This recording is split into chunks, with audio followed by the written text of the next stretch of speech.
Right, hello Year 12, this is the famous ticker tape experiment. This is where we use a very old-fashioned piece of kit called the ticker timer and a piece of ticker tape to measure speed and acceleration.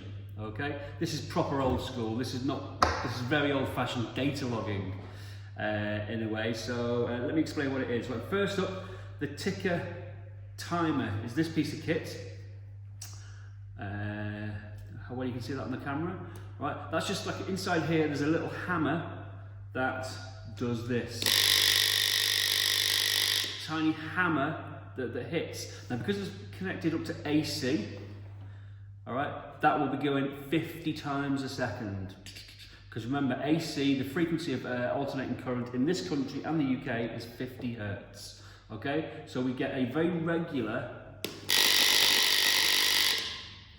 hammer that's knocking like that. This is called ticker tape. Now it looks just like a piece of white tape. It's a bit more than that. It's tape that's impregnated with graphite. And now when you hit it, it leaves a mark. It leaves a very small black mark, right?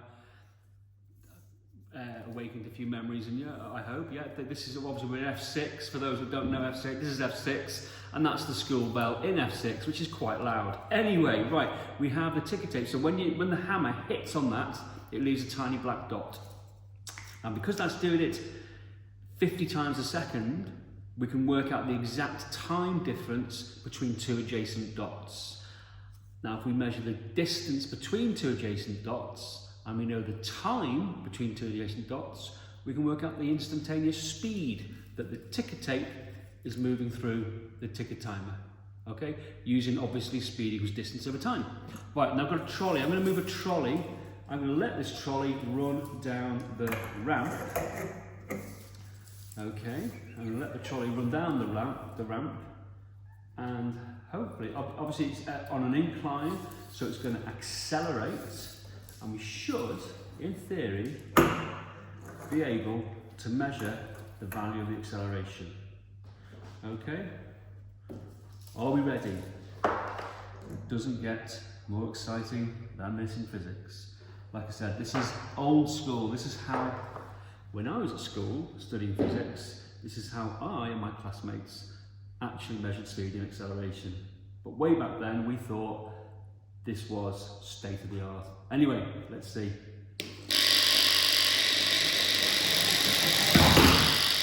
Off it goes. Right, now